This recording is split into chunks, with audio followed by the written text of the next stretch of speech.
you choose San Miguel de Allende as your home?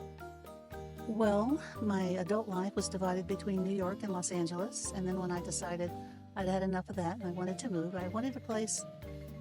My first thought was to find a place with a sense of community, because living in a large city, sometimes it's difficult. You know, if you want to meet a friend, it can take you an hour to go a mile down the road. But I wanted a sense of community where you could get to know people and to be friends. And so first of all, I went to France because I'd gone to school there and I spoke French, so I felt comfortable. And I spent a couple of months there, and for various reasons, I decided I'd rather just visit. And then I met someone in Los Angeles at a party. It was at a tea, actually. And so I asked her where she lived, and she said, I live in San Miguel de Allende. And I said, oh, well, that's one of the places I was considering. Because I always thought about living outside the States. Like, where would I wind up? I always, because I love to travel. I love other cultures. I like to learn other languages. So she said she lived in San Miguel. And so I said, oh, it's one of the places that I read about, and it looks very interesting. She said, well, come down and check it out. So I came down, and I spent 10 days. And so I looked around. I went various places. I met some people through this woman, and then also some cultural things. And so then I thought, I'll give it a try for 6 months. So I did. I gave it a try, and then I thought, well, I'll try 6 more months. And because you can get the tourist visa for 6 months, right? And then at some point, I was like, well, I'm going to live here, so I should just become a resident. Yeah. And so really, that was kind of what it was about. I met very interesting people here. There's the people are lovely. The Mexicans are lovely. And it's easy to meet people. You go in a restaurant, if someone's eating something that looks good, that looks good. And you start talking to them, and you can become friends. As simple as that, just like that. You make friends as simple as that. Yeah. What could you say are the most memorable experiences that San Miguel de Allende has given you? I think probably the people. The people are very open, very friendly. Although I must say, I would like to meet more Mexicans. I would like to learn how to do that. And of course, you, my friend, have been helping me with Mexican music, which I'm very interested in, and very helpful to give advice. So I would like to meet more Mexicans, but there are a lot of friendly people here. There's a major social life. There's so many things, and there's so many opportunities to serve, to help people. I'm in Rotary. I've joined Rotary. But there are also other things. There are, I think, 120 NGOs here in a town of 180,000 people. Miguel de Allende is the place in Mexico that has the most NGOs per capita. Did you decide to serve the community, and how you're doing that? Well, I always wanted to serve. I mean, even when I was in Los Angeles, I worked with foster children.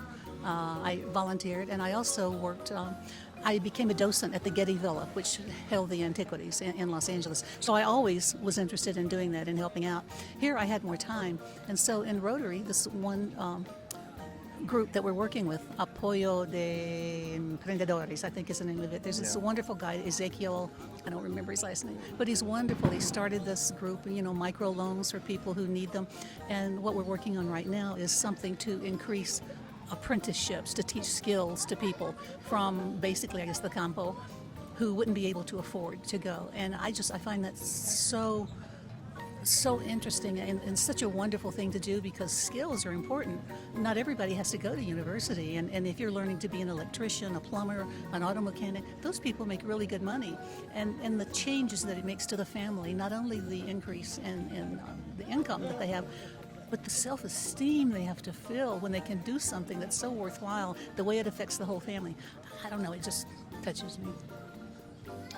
Touches your heart. Thanks for sharing this. Cita Linda, they build houses for people, again, very poor people.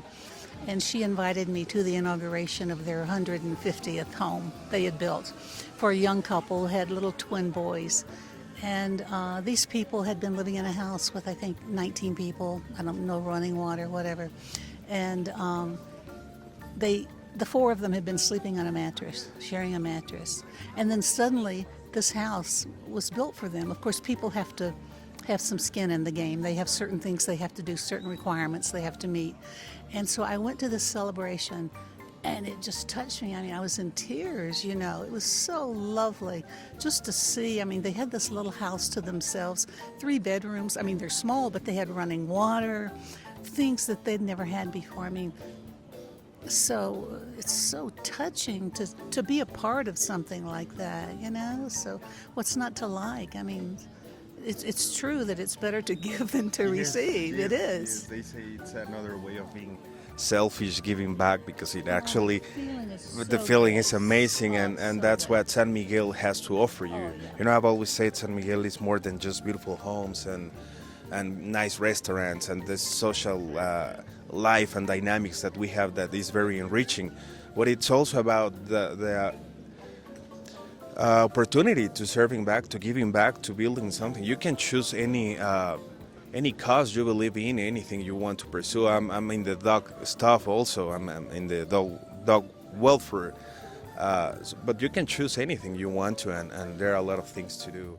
And what would you say has been the most challenging of living here in Mexico, of being a Mexican resident? Like we just saw with Mauricio Trejo, you are a San Miguelense now, a San Miguelense who speaks English now. Well, I get along in Spanish, but I'd like to be much better, you know. Oh, I thought that was fascinating to hear him speak, you know. I was impressed. You know, there are a lot of challenges. And when he was talking about not having an airport, not creating the major highways because it's a way to keep the cartels out. Yeah. You know, I Makes think sense. that's very important because, you know, I mean, San Miguel is the corazón de Mexico, right? Exactly. Or la perla Yeah. de Mexico. And so we want to keep it like that. So nothing's really, I've not really had to bang my head against the wall for anything. But, you know, nothing's been super difficult. Like I say, the one thing, I would like to meet more Mexicans. All right, we can. Can you work on that for me? On that. Yeah, we're working Okay. on that. Okay. We're already working on that. And also, well, what would you tell someone who's considering San Miguel de Allende, who maybe just started a Look- trip here, and what would you tell them? Well, I would tell them to come down and rent a place for a while, check it out. I don't know, maybe a month, because I think you need a while to really walk around, check out the different neighborhoods, the people, see who you meet that has something you feel you have something in common with. Try it first. You will experience what San Miguel de Allende is, because you know what I've noticed, like in the movie Shrek, like they say, well, Shrek says he's like an onion, you know, because he's got layers. And I do believe that San Miguel de Allende is like an onion. It has layers. The first layer you get to know is the layer of all these, you know, the terraces, the jardín, the parroquia, which is beautiful, the mariachis and everything.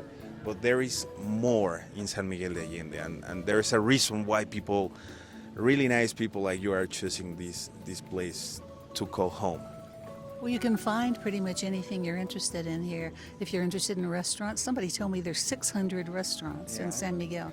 That's crazy. Yeah, It's that's crazy crazy. for a town of this size, you know. Then you'll get used to the sound every 15 minutes, and you love it, right? That's what happens. You love it. Okay, Beverly, thanks for your time. I definitely come and try it, because you hear people say all these things. Aren't you afraid, you know, living in Mexico? And I say, no, I'm more afraid of going to the States, because, you know, some crazy person just decides to take out a lot of people. I've never felt unsafe for a moment here. So I would say definitely come and try it, you know.